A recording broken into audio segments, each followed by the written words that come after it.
How dare you? You have stolen my dreams and my childhood with your empty words, and yet I'm one of the lucky ones. People are suffering, people are dying, entire ecosystems are collapsing. We are in the beginning of a mass extinction. Simmer down there, Greta.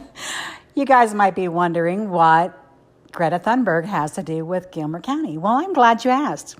On Monday, December 4th, the Gilmer Initiative for Community Housing, along with the Georgia Conservancy, will be hosting a housing study town hall at the elementary school on McCutcheon. Who's the Georgia Conservancy, you asked? Oh, glad you asked that too. Well, let's let them tell you who they are in their own words. The Georgia Conservancy is a statewide donor-supported conservation organization. Well, this sounds nice so far. We recognize the connection between the environment, the economy, and equity. Well, let's find out what equity is. Okay, so equality and equity are not the same thing. With equality, everybody gets the same resources and opportunities.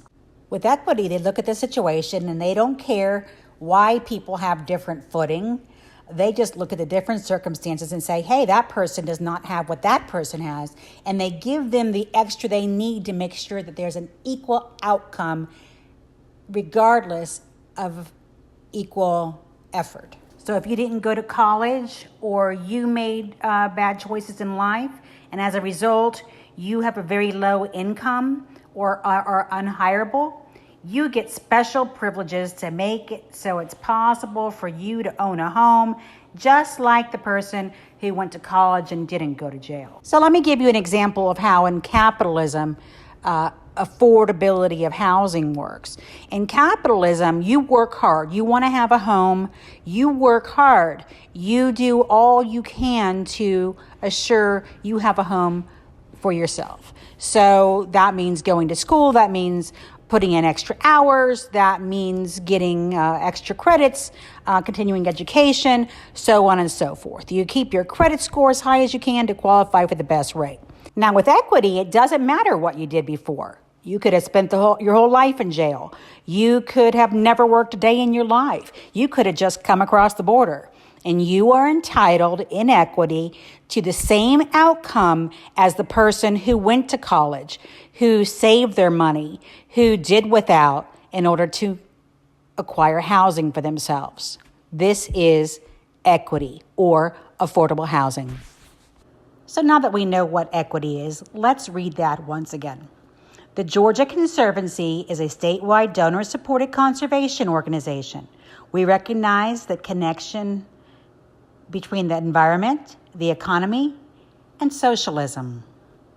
So let's move on in their website and see what else they have to say. Okay. Under their climate policy, they go into how the Earth's climate is changing, and then Georgia's important in the overall picture, and humans are responsible for climate change. Let's unpack that a little bit.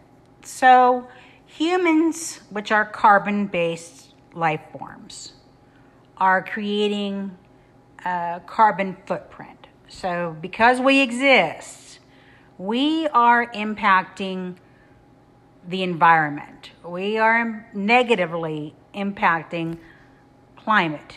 So that brings us to the need for sustainable natural resources. So let's look at what sustainability is. Okay, so sustainability is basically, it's an idea that natural resources are limited and people can destroy the environment, and you got to have a balance between the environment and economy and, socialism. So you really can't separate the environment, the economy, and equity. They are all almost always spoken of together. So you can see now that the economy, which is currently a capitalistic economy, is being pushed towards a socialist economy. And you can see where in a socialist environment, housing and healthcare, amongst other things, become a right. And in order to force control of those things. The environment is brought in, and of course the fear mongering of climate change and that being human responsibility. As you can see, they say a healthy economy and a healthy environment go hand in hand, and they go on to say addressing climate change is of public importance, and then they go on to say they want to work with strategies for development and sustainability with your local government, and they want to create initiatives and so forth with your local government in order to make it more sustainable. So part of these measures are creating public transportation system and getting away from the dependence on fossil fuels. And that means putting in electric car, EV charging stations all around your city. And, a lot of your grants and whatnot are going to be based upon whether or not your local government is participating or cooperating in all their initiatives, and they get more money if they cooperate or don't get or get less money if they don't, that sort of thing. So this is a way for socialist agenda to control your local government. Now, you know darn well they aren't going to call it that. They're going to say they're helping our government with land conservation and smart land use, helping to plan for growth and sustainable growth and keeping our rivers clean. And they're going to call it a lot of other things. They aren't going to call it impose restrictions and control in local government.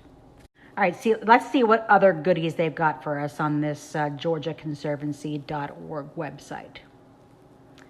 Our vision for the future outlines the impact we plan to achieve and the path we follow to ensure all Georgians and the environment thrive. Well, that sounds nice. Let's listen to their video. We're the Georgia Conservancy, not just your ticket to a venture in Georgia's great outdoors, your voice for a more sustainable Georgia for present and future generations. Whether we're paddling down Georgia's heartland rivers, tackling projects to better our parks or preserves, or all cleaned up and advocating in the hallways of our state capitol, our vision is clear: a Georgia where all people and the environment thrive. So we can see this is not a local initiative. This is a state initiative where everybody is on equal footing. The Georgia Conservancy, with these trips, making places like this available to all of us. What are these trips, and who do they mean by all of us? Let's let them tell us. Let's click on a link and find out. This looks nice so far. On the creeks, paddling. You got photos from a women's hiking group. Apparently the hiking group is refugees. And they're going to be hiking in, well, probably where you would normally hike, in a rural community in the mountainous area. You might hike somewhere like LJ, for instance. Which draws my attention to a former Post 2 commissioner who started a hiking group here in LJ, and then her husband created a hiking partnership soon thereafter. And that same Post 2 commissioner, former Post 2 commissioner, was the one to initiate the Benton McKay hiking trail coming through LJ. Here's the Georgia Secretary of State's office information on Georgia Mountain Trails Partnership. And wouldn't you know it, Gilmer County's own Joint Development Authority Director and his wife are also avid hikers and kayakers. Who knew? Really helps people to understand how investing in places like this is really essential. When she says it's important to invest in places like this, she doesn't mean figuratively. She means it literally. We together strive to balance equitable economic opportunity with the stewardship of our natural environments and build communities. Equitable economic opportunities. There's a mouthful. Equitable economic opportunity. It's an opportunity to advance socialism in your small world community under the premise of conservation. And conservation is an economic opportunity for them, not for you. Every decision matters. Every acre of our natural resources that we conserve, every building that we reuse to meet community needs, every small town that sees new life through redevelopment, Hey, so they're going to come to your town, they're going to revitalize your town, and they're going to invest in your town. We reserve for public enjoyment sets us on a more sustainable path.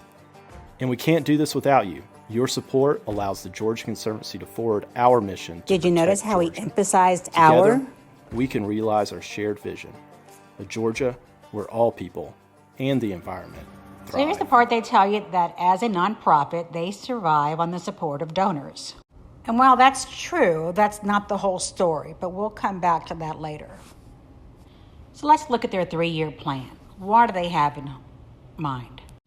They mention trustees, members, staff, partners, legislators, and funders. Some more blah, blah, blah about climate change and resources and prosperity and equitable futures and ecology and economy and equity working together, blah, blah, blah. Okay, so let's take a crack at their 2021-2023 strategic plan. They're, more, the sky is falling, more of the same lingo, equity, sustainability, conservation. They're anticipating, they say, 14 million people in the state of Georgia by 2040, leaving the average private homeowner or property owner to own a mere 2.72 acres of land. So, they're anticipating that there's going to be stress on air, water, wildlife, an escalation in transportation, land development, and equity challenges. Oh, they're going to have some challenges to equity. That's interesting.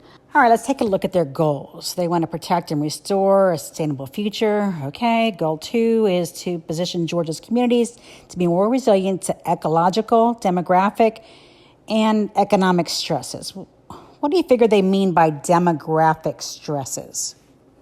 A demographic, as we know, are people groups. So as you put people groups together, they're going to assume there are going to be stresses on that structure. So when you've got a community where everybody equally strives hard for an equally difficult goal, you bring in a new demographic and you give them equity.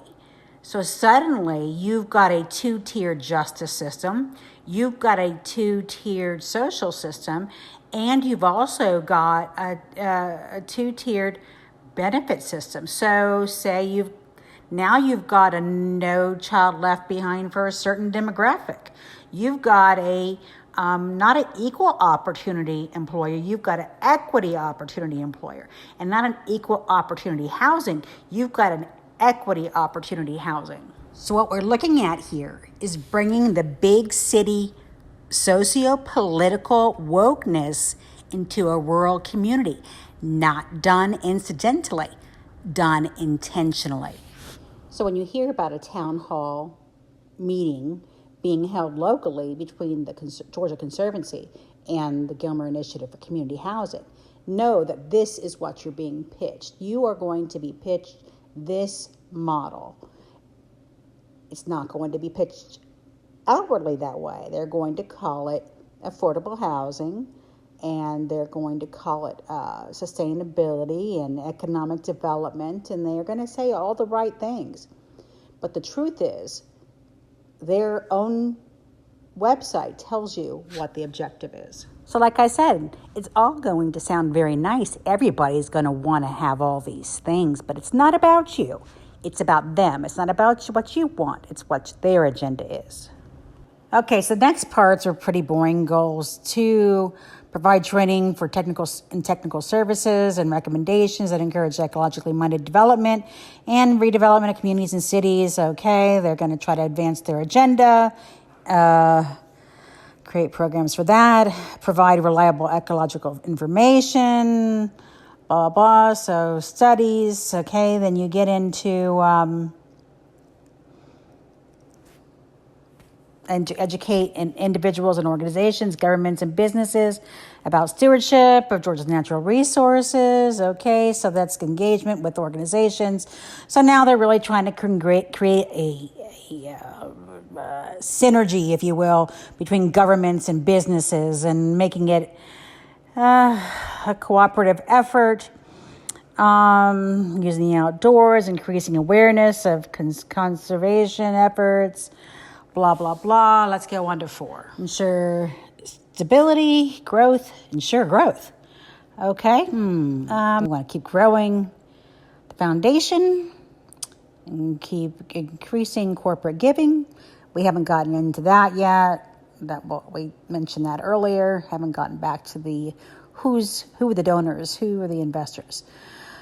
Okay, 4.2, retain, develop, and increase Georgia Conservancy's human capital. Okay, so I've heard of human resources, but I've not heard of human capital. So let's see what this wackadoodle nonsense is.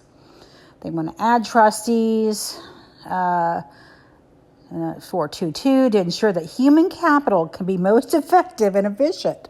Invest in technology, including an upgraded database and financial software. Okay, so now you've got human resources creating human capital to develop and expand this whole program of wokeness and socialism.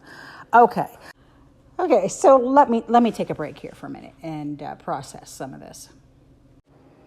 All right, they've got some past and present goals. So improve the lives of Georgians by connecting them to Georgia's natural resources. So that's us. Since we have lots of natural resources here in Gilmer.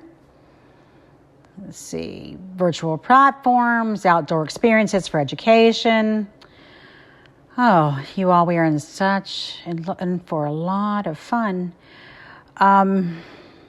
Increased giving, retain and increase, there it is again, retain and increase Georgia Conservancy's human capital. I don't know why Hunger Games comes to mind when I hear human capital like that, but it's what comes to mind. This is more redundant stuff, just put in a different format. Let's just go through this. We'll suffer through it together. All right, next link. Our past is your present. Oh, fun play on words there. That's a gift. It's a gift, you all. Don't be upset.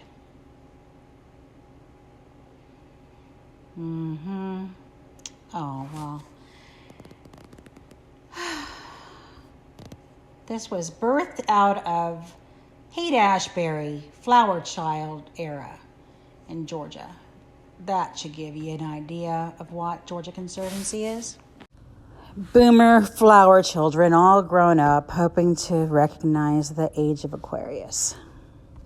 All right, Board of Trustees, let me cut forward and get with this. Okay, so this is our board chair, Virginia Harmon.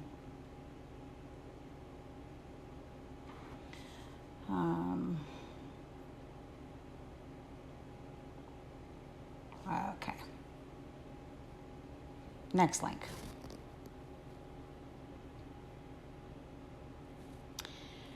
Generation Green. Generation Green Board Chair is Miss Ebony Preston.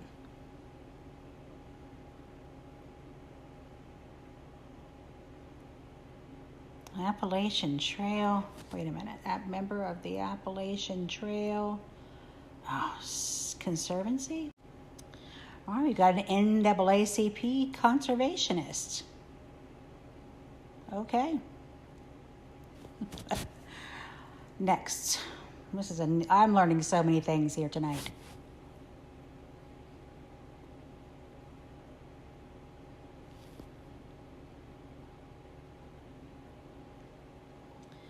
All right, Advisory Council. Again, we'll have to just go through them and see who's who and what they're involved in. Not on this video. Next link.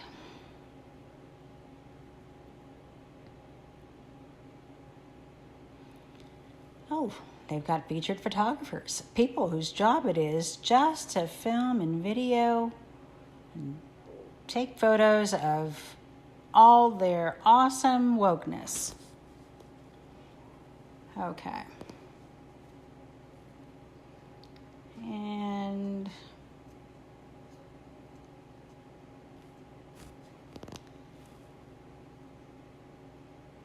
All right, I'm going to cut through this. I'm going to cut and bypass a lot of this stuff. All right, next link. You're welcome for bypassing that.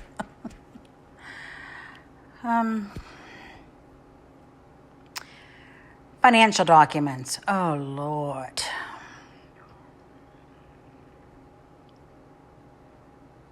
Let's see what we got. See how much money we're working with here. Peachtree Street. Huh? Couple $1,000,000. They got some money behind them. Okay, let me spare you all of the tax documents and let me just show you who some of their donors and sponsors are for the programs they have in place. These, of course, are not the only ones, but they've got some money behind their agenda. Okay, so I feel like we've got a pretty good understanding at this point about what Georgia Conservancy is. What we don't understand is why our local Joint Development Authority has chosen to partner with them. Well, that's not true either. He must ideologically be aligned with them, along with Carlene Ferguson, who has co-created this GIC initiative in Gilmer County. Because there's no way, with the modicum of investigation, they couldn't have come to the same conclusion that you and I have here today. All right, so we've got a woke Joint Development Authority director. There's no question about that. He's on board with this initiative. This sounds good to him. He didn't have to include Georgia Conservancy in this. He could have omitted them altogether, but he included them in this. Why? Because there is a component of what they bring to the table that will make it more palatable to the people of Gilmer County. Not just that, but also emphasizing outdoor recreation. It makes Gilmer County a more desirable location for people to come to. Okay, so then that brings you to your Chamber of Commerce. So this is a cooperative effort between the Chamber of Commerce and our Joint Development Authority. How do I know this? Well, I know this because the Joint Development Authority is part of the Chamber of Commerce. And I know this because Carlene Ferguson told us in this video. I just want to, first of all, I have to thank Kent because Kent and our former Chamber President Page had applied for GIC, or Georgia Initiative for Community Housing, a couple of years ago, and they did not get it. And then Kent asked me to co-chair with him on that, and I was like, absolutely, yes. I mean, of course, Carlene Buckhead, Daddy hung the Buck's head in Buckhead, Ferguson is on board with this Total Woke program. Oh, stop the press. I got a link just sent to me just now from a friend. It's and I want to share it with you. It's something between an advisory group, KB advisory group, and Georgia Conservancy. Okay, this presentation they make together says that we're not building enough housing. This is creating affordability issues for households. There's a mismatch in our homes and household compositions. This is causing shifts in types of homes we seek, blah, blah, blah. So we definitely have a cooperative effort between the Conservancy group and other groups. This map shows that a lot of people are moving out of the southern parts of the state and central parts of the state into the northern parts of the state. So we see a migration of people. They're anticipating a migration of people. Now, what might the Georgia Conservancy have to do with that? What might some of the policies being put in place to create more housing in rural communities have to do with this migration? Is it a artificially manufactured migration, or is it a natural migration? If you create an initiative to create cheap housing in the outskirts of the rural communities, people are going to move there. So they're projecting that because they're creating it. Let me see what this is about, cost burden estimate. So they're showing that, well, the people who live up according to this, we do not have a cost burden in North Georgia. We do not have a cost burden in housing. We do not meet that 30% threshold for housing. So what is this affordable housing crisis that we allegedly have? By their own measures, it doesn't exist. Blah, blah, blah. Economic development statewide. Kim's supportive of this. Of course he is. This next page on property value comparison looks like Mr. Holt is going to be a very rich man here in the near future.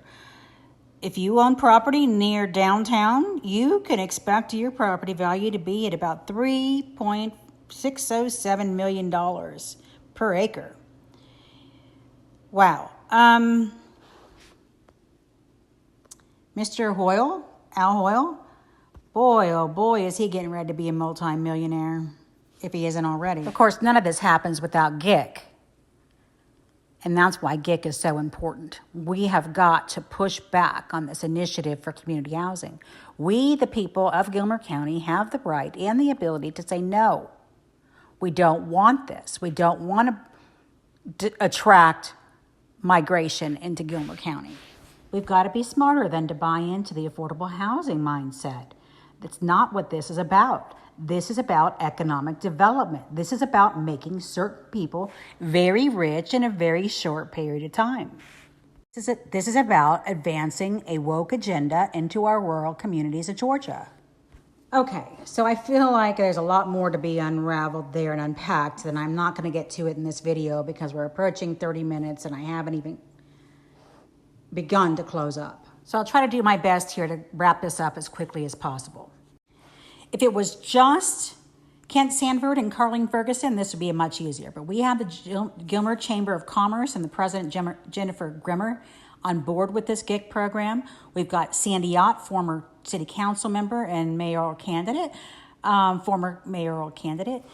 Dana Berry, Melinda Haddon, DeVal Frady, Karen Henson, John Marshall, Post-2 Commissioner, Gary McVeigh from the Water and Sewer Authority. You've got Larry Callahan from the LJ Chief of Police. You've got Samantha Bishop, who is the Northwest Georgia Regional Commission, which is a whole other UN-type regional development organization that it's going to take multiple videos to get through that.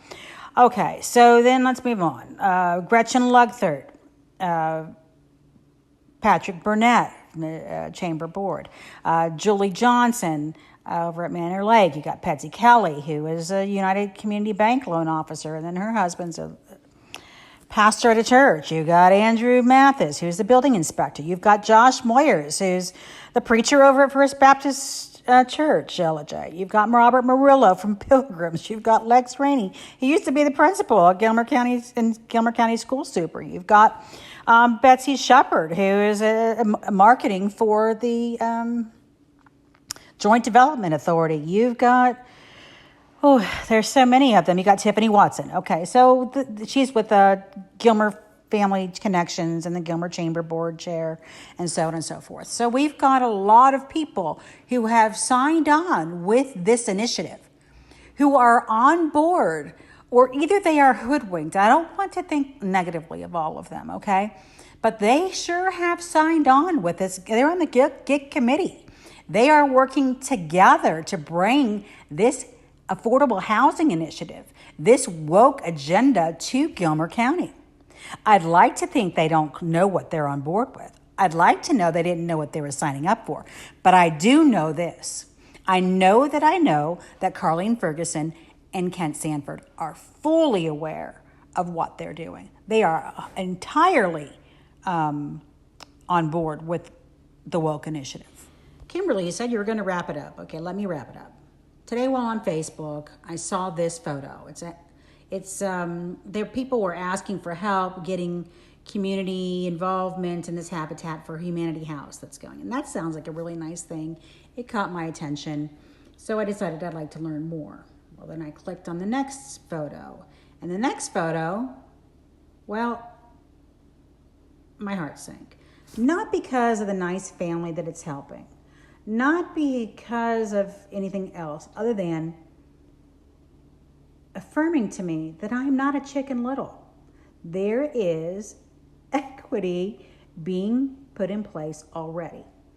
In this photo are our Joint Development Director, Kent Sanford, Carleen Ferguson, and a Black family who appears to be getting equity. Now, I understand this family is a nice family. And again, I don't want to get hung up on that. It's not about them.